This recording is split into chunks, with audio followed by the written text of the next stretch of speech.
Hello and welcome to CMS Forex News. I'm market analyst Nick Nassad. Today is Tuesday, December 2nd, 2008. We begin in Australia, where retail sales for October grew 0.2% on a trends basis, higher than forecasts. It's a welcome sign that consumers are still spending. In seasonally adjusted terms, sales were up an even larger 0.7%. The Australian current account deficit also narrowed to 9.7 billion Australian dollars, a better than expected result as exports of coal and iron ore rose, helping to widen Australia's trade surplus.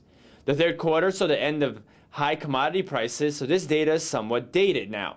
Still, the current account should continue to shrink if Australian consumers decide to import less foreign goods as economic times get tougher.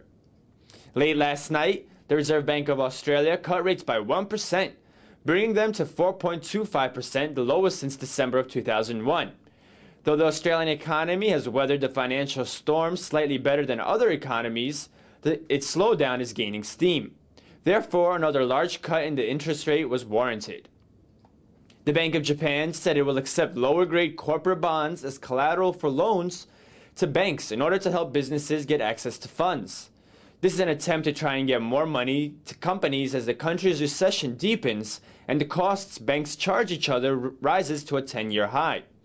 The Bank of Japan will begin accepting the BBB or higher rated corporate bonds on December 9th. Today's meeting was unscheduled and the bank kept the benchmark interest rate at 0.30%. The Aussie yen pair fell following its Australia's bigger than expected rate cut, but managed to rebound during the European session as European stocks climbed, helping to boost risk appetite following yesterday's sell-off. The pair rose to the 60.64 level, a 38.2% retracement of yesterday's fall, but then fell again as U.S. stocks, which had gained early in the New York session, fell back in New York afternoon trading. In Switzerland, consumer prices fell 0.7% in November, a bigger than expected drop, which brought the annual rate down to 1.5% from 2.6% in October. Lower oil prices helped cut transport costs 3.5% on a monthly basis. The Swiss central bank slashed interest rates by 100 basis points, bringing the benchmark rate to 1% in an unscheduled move on November 20th. European producer prices dropped the most in 22 years in October, falling 0.8% on the month. The big fall was again a result of lower energy prices, which eased 4% on the month. The data is just one more piece of evidence that inflation is no longer an overriding concern and that the ECB will continue to try and revive its economy by lowering borrowing costs. The ECB meets on Thursday and is expected to lower rates 50 basis points to 2.75%, though compared to some of the other central banks which are slashing rates, the ECB is taking a more gradual approach to lowering theirs. As we mentioned before, stocks rallied in Europe after falling rather sharply on Monday.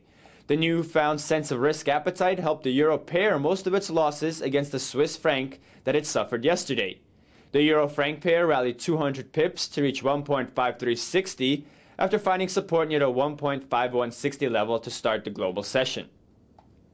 In the UK, the construction PMI, like everything else in the UK, saw another slide in November, falling to 31.8 from 35.1 in October. It's the lowest level for this index since its inception in 1997. UK construction accounts for 6% of the UK economy, but can be an important indicator for the housing market, where home builders are battling the biggest slump in their industry in 25 years. The pound-dollar pair saw a 270 pip jump to open New York trading, but paired about half of that initial rally in later New York trading. The pound was unable to cut into the steep fall we saw to start the week and remains pressured prior to its central bank meeting. The Bank of England is expected to cut rates aggressively on Thursday to the tune of 100 basis points, if not more. A rise in U.S. stocks to start the New York session helped boost risk appetite as the Dow Jones index climbed more than 250 points.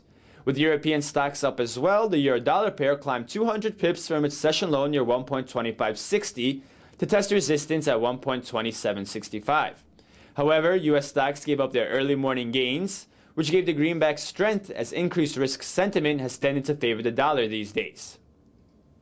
In a final pair, we see that the US dollar-Canadian dollar pair continued its labored climb, though the afternoon New York session saw the greenback jump to 1.2580, a 120 pip surge. Tonight, Australia releases GDP data and its services PMI, while the UK posts a measure of consumer confidence. Overnight, both the UK and the Eurozone will reveal their services PMIs, along with Eurozone retail sales. Tomorrow, the US releases its ADP employment change, final versions of labor productivity and costs, and its ISM non-manufacturing index. In the late afternoon, the Reserve Bank of New Zealand will decide on interest rates.